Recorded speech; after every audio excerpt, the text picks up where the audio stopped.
folks, welcome back to another Top 10. I always say that. It's not really a Top 10. It is a Top 10. It is a Top 10. But we're doing the bottom half of the Top 10 right here on the Dice Tower. This is our bottom 5 nature-themed games. I'm Sam. I'm JT. And what is a nature-themed game?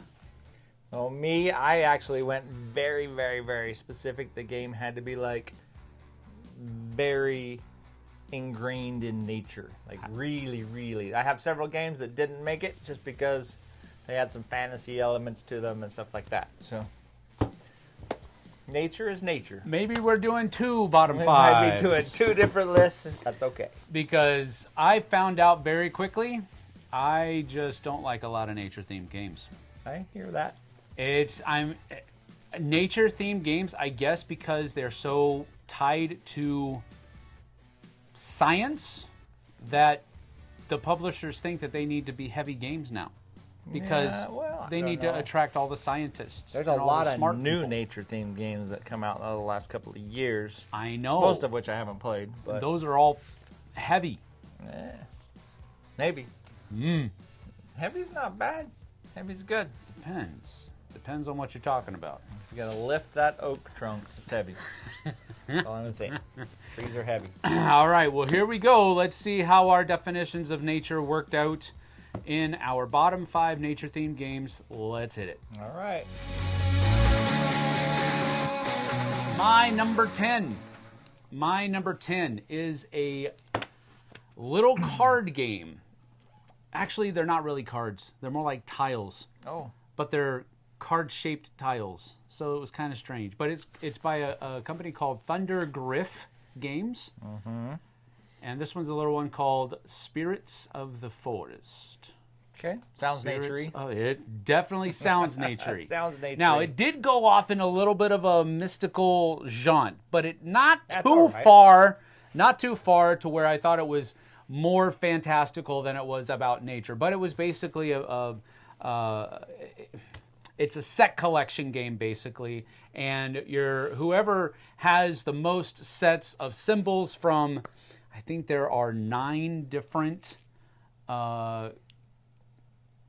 sets in the game, and whoever has the most icons from each of those sets gets to score that many points at the end of the game.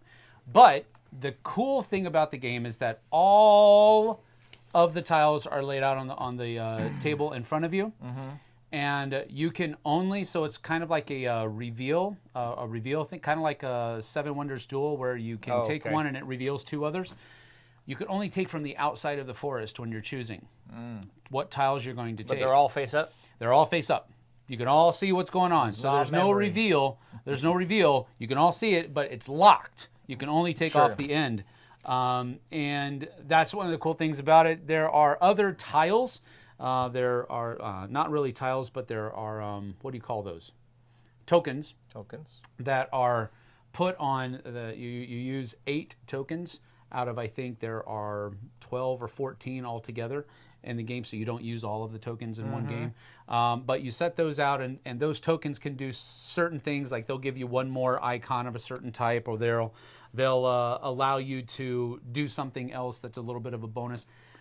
So basically, you're just trying to get you're just trying to collect the best sets of these different colors, and then you're scoring the most points. It's a really fun game, and it's a really simple game. I really enjoyed it, but yeah, it's at 10. Sounds naturey. So it's all okay. That's good. It's naturey. That's Spirits of the Forest by Thunder Griff Games. Nice. And just for all of you that know, the reason we're doing this list for nature now is because Earth Day is coming up in a couple of days. If we were watching this on Friday, I think Earth Day is on Monday. So Earth Day, that's where the nature came from. Earth Day, bro. All right. My number 10 is a game that, with one rule change, is a good game, I think. What is it? My number 10 is a game called Wild Serengeti. Now, I think Wild Serengeti, actually, I think they may have to maybe changing the name for the second printing or whatever. I don't know. There was some kind of a whatever, blah, blah, blah. But Wild Serengeti is the name, or the game. It's 2022 from Bad Comet.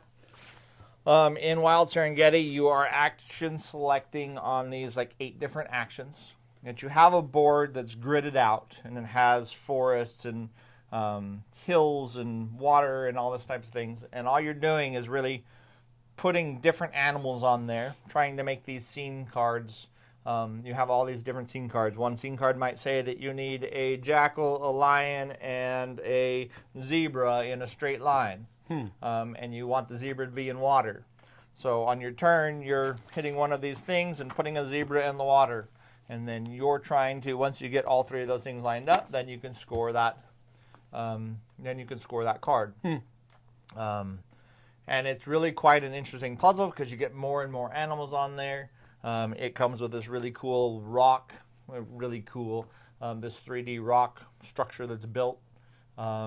Where you're tracking your rounds, and every few rounds there's kind of a migration, and some of the animals leave. And so you're trying to take care, trying to make these scenes. The only thing is this can be very take-thatty of a game, and it makes it worse because the cards that you have that you're working on in the game, they're supposed to all be face up. Okay. So I can look over and say, look, we have this. There's a zebra and a giraffe. All you need is to do a lion there. So I can take this action and move that giraffe over here. Even though, and it can be very, you could work on somebody else's stuff. And screw them up. As much as or more than your own. So is that a viable way to win the game, though? By taking your action to screw up somebody else? Once you're ahead or something like that, you could literally do I move the giraffe out of the way, you move the giraffe back, I move the giraffe out of the way. So what's the one change to the game that... You keep your cards in your hand so people don't know exactly what you're working on. Then that makes that puzzle a little bit more interesting and a little less trying to make their lives miserable. Got it. I don't play games for making people's lives miserable anyways. But nobody should. But anyways, that's the one thing. If those cards are in your hand so people can't directly affect every single one of your cards, that's a good choice. But my number 10, Wild Serengeti, a really pretty game, a whole bunch of different animal meeples, all of them screen printed. So, okay, so here's a little bit of a break then. So that was his number 10. How many more animal games do you have in your nature games list? Well, what do you consider animal games? Well, that's the thing. That was one of the things that I maybe needlessly. That was one of the. I'll even say that. That was one of the needless restrictions. Animals don't belong in nature. Well, because that's the thing. So you just kind of said it. Animals are in nature. No, they are part of nature. Are they part of nature? Yeah. So we're part of nature. Human beings are not part of nature. What? Concrete jungles are not part of nature. Okay, concrete jungles, sure, but human beings... if it's one dude in the forest hiking... It's like cavemen? Then maybe. Maybe. We'll see. So animals are definitely part of nature. Integral part. All right. Okay. So humans aren't animals then? No. Okay, I actually agree with you on that. That's awesome. Very cool. All right, moving on. All right, my number 9 is a game that has cherry blossoms in it. It's centered around cherry blossoms. I love the look of cherry blossoms. I love how they're pink and white, but when you look at them from a distance, and I know there's different colors as well, depending on the kinds of cherries I think they are. Sure. But... generally speaking, when I think of cherry blossoms, I think pink. Sure. And this game is called Sakura. Now, if you look for Sakura on Board Game Geek, you will see a plethora of Sakura-named games. Oh, really? This one, I believe, specifically came out in 2018 from A+ Games.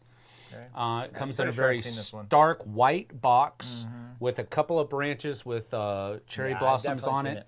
And it just has the word Sakura written down there. So it's based around, the theme of it is based around that time of year where I believe it's the Japanese culture celebrates the blooming of the cherry blossoms. And so basically what you're trying to do is it's a card game where you're trying to play cards out of your hand.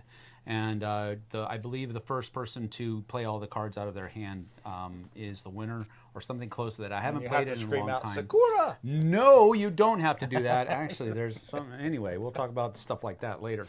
But you have to play either +1 or you're playing higher on one end of the yin yang or lower on the other end of the yin yang. And there are a number of characters out there that can help you. You can pay them money to use their special ability so that you can play +3 on top of this one or -3 on top of this one or what have you.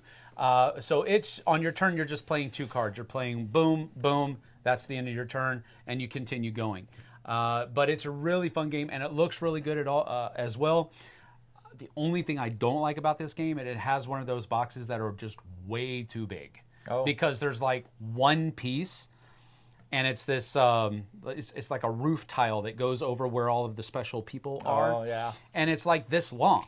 So that's how big the box is. But everything else fits in this part of the box. It's like, come on. But anyway, it's a really fun game. I really enjoyed it. That's why it's my number 9, Sakura. All right. My number 9. Uh-oh. Here we go. Oh, if you like Take That games, this one's right up your alley. I guess we went two Take That's right in a row. There's some weird synergies within this top 10, I can tell you that. But well, nature is kind of Take That, isn't it? Yeah, nature is actually hurricanes, kind of Take That. tornadoes, come on, Take That. This is a game called Evolution. There's several versions of this, I think. There's Evolution, and there's Oceans, and then there's some new, there's a new one, and now there's a space one, I think. Yeah, I really enjoyed the Oceans one. But I haven't played Oceans. It's good. I've only played it once, but I enjoyed it a lot more than regular Evolution. Nice. And this one's 2014 North Star Games, and then they did the climate portion of it where you had to, and it's really better with that, where you have to, keep your animals based on the heat and temperature. It's like an expansion, wasn't it? Yeah, it's an expansion, but it's a really good expansion. But in Evolution, you can be very mean in this game, but it's got some really cool things where you're just trying to evolve your animal species.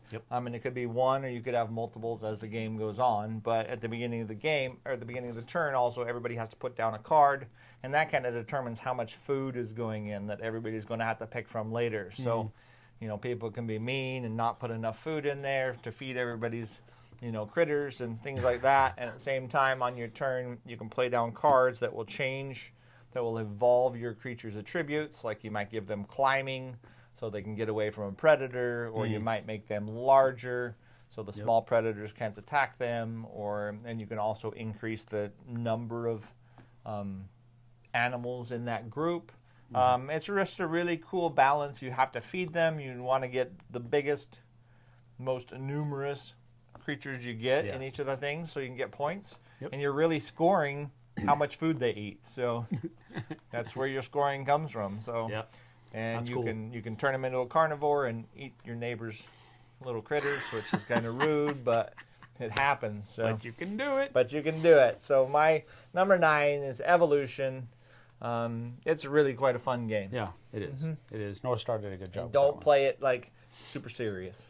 Yeah, no, you're not supposed to. Nope. My number 8. When I announced that we were doing nature-themed games, somebody said, well, I certainly hope photosynthesis isn't going to be on either of your lists. I hate to disappoint you, but my number 8 is photosynthesis, because I really enjoy the game, and I think it's a great nature-themed game that isn't overwrought, mechanically speaking. I have actually not played it. You haven't? No, but it's very Take That, right? It can be. It can be. See? Because 3 in a row. Yeah, because 2 on his and 1 on mine. Yep. That's not 3 in a row. I'm not 3 in a row. Yes, it can be, because you can put your tall tree right in front of somebody else's smaller trees and block all the sun from hitting them, and that just kind of screws them over until the sun moves a little bit more. But you can, there is definitely a take that element to it. But I loved how they used light as not a resource, but a currency, because you're trying to soak in as much light as you can as the sun traverses around the board. And that's another thing that I liked, that I thought was really cool about it. I think that's a pretty cool theme. It mimicked the sun moving around the board, and where you placed your trees in this grove determined how much sun you were able to soak up. And if somebody's, they had everything in the rule book about how far your shadow is going to be cast and all that kind of thing. It was just a really fun game in my opinion. So that's why it's my number 8, Photosynthesis by, I believe, Blue Orange Games, I believe is I don't know. I've never played it. But I was thinking this was going to be on your list and kind of hoping it's on your list because it obviously fits the theme. So. Yep, absolutely. My number 8 is a game that you taught me. Oh. It's got these cool little, I don't even know how many sides are on those things. I should have checked. Oh, I know what this is. It's a game called Planet. Yeah. And you have this little planet, kind of, it's not very circular, but it's got, what does it have on it? Like 10 sides or I think 8 it's sides? I think it's a tetrahedron. 10 sides? Is that what tetra is? I don't know. Maybe it's a dodecahedron. Is that a 12? That's a 12. I think it's a dodecahedron. I don't know. I think it has 12 sides on it. Maybe it has 10. Who knows? No, anyway, it's it not has a bunch of sides on it. And you're drafting tiles with different biomes on them, and they can have any kind of split. The tiles are a 5-point, if that helps you figure out what size the planet is. And they magnetize in there, right? Or they just sit in there? Yep. No, they magnetize in there. They don't. And you're just setting all of your different sides, and you're going to have a card that says you want a desert planet with the most, as many desert triangles as you can get in there. But there's also these animals that like to live in different biomes that you're trying to score. Yep. So you might be trying to score for this creature that wants, a forest section not next to any desert. So. Right.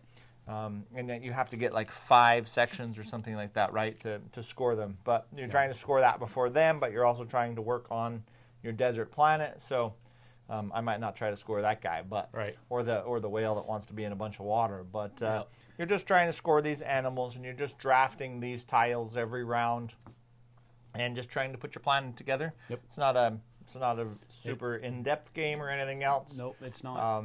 But it's quite fun. One of the coolest things about the game, in my opinion, is that it's almost like you're working towards these different goals, and the goals are all laid out, so you can see where all of the different species are going to be wanting to go to. So you can kind of there's a lot of decision making in it because you can the tiles are not all laid out that you're drafting from. No, you're drafting each round. Yeah, you're drafting each round, so you're kind of blindly bidding your planet to match all of these different goals that you want to try to go for. And of course, you can't go for all of them, but you want to go for as many of them as you possibly can. Yep. And that's one of the cool things about it. I like how all the goals are laid out.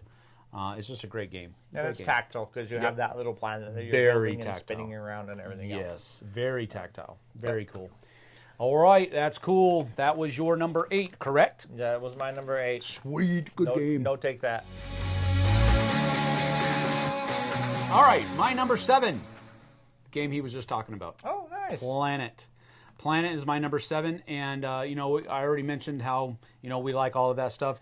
You just mentioned how there's no take that, but it kind of feels like it because you do have that thing that's out there in front of you, and so everybody can see what you have. The only difference is they might not be able to see the entire thing, so it's not completely take that, but I can kind of work against you to try to get the same thing that I know you're going for. Well, that's not really take that. I know that's not really take that because if there's 5 tiles out there and this one works really good with that animal. Yep. And I don't take it, then you're going to take it anyway. You know what I mean? Yep. So, but yeah, I hear you. Yeah, I mean, you can definitely go for the same things, and then somebody is able to get it before you. That's not take that, but it has that feeling like, oh, you did that to me, that kind of thing. But that's like super low key. It's not a huge. Even if I was making a desert planet and you took the giant desert tile, that's only one thing. That's only one thing, and that's for an animal. So it's not a huge deal, but it is there. But I don't want to belabor the point anymore. It's a great game. That's why it's on both of our lists. Yep. Specifically on mine though, but some of his are. So we're gonna rename this the Take That Maybe Nature Games. No, because my number 7. Yep. Is all about take that. Seriously? It is. Oh my goodness. I did not do this on purpose. It just happened. No, it's not exactly. Well, there's plenty of take that in this game. This game is a little card game with beautiful little trees, all this set collection. It's called the Arboretum. Oh. Arboretum, a 2015 game from Renegade Games, I believe. There's 10 suits of cards, and they're all suited. They're different tree types, and they're numbered 1 through 8. The crazy thing, have you played Arboretum? I'm sitting here trying to think if I have. The crazy thing about Arboretum is on your turn, you have 7 cards in your hand. On your turn, you're drawing 2 cards. Now, every person's going to have their own discard pile, plus there'll be the stack in the middle. So I'm drawing 2 cards, and I can draw off any discard pile or the stack in the middle. And then I have to play down 1 card, and I have to discard 1 card. And I'm creating a tableau, and you're putting these in order. So whatever, I might put a 3 blue down. You're trying to create chains that are sequentially ordered, and hopefully they're sequentially ordered in the same color. But where it becomes very tricky as you're playing a card down and putting it back, at the end of the game, once the last card is taken off the deck, that person's going to play and the game's over. But the only colors you can score are the colors of the 7 cards you have left in your hand. Really? Yeah. So I might have put down, I might have this awesome chain of blue cards, like this massive chain of blue cards that's going to wipe everybody with the score. But my only blue card left in my hand is a blue 3. So if anybody has higher than a blue 3, whoever has the highest of that color or the highest quantity, even if I had a blue 3 and you had a blue 2 and a blue whatever, if I had a blue 5 and you had a blue 2 and a blue 4 left in your hand, you get to score your blues and I get nothing. Wow. Absolutely nothing for that entire chain. So the sum has to be bigger. The sum has to be bigger. What makes it even worse is if I keep the 8 in my hand, if somebody keeps a 1 in their hand, the 1 nullifies my 8.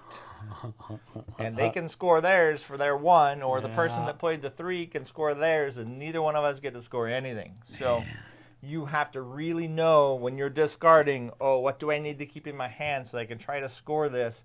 I really need to keep hold of these browns, but I have to discard something, and I don't want him to get that purple because he needs it for that purple 8 is perfect. And then if you end or start with a 1 or an 8, you get extra point. Yep. If you get 4 of the same color in the line, you get extra points for each of those. It's just But it's very much, if I hold on to this 1 and I can see that you have the 8 in your hand, you're screwed.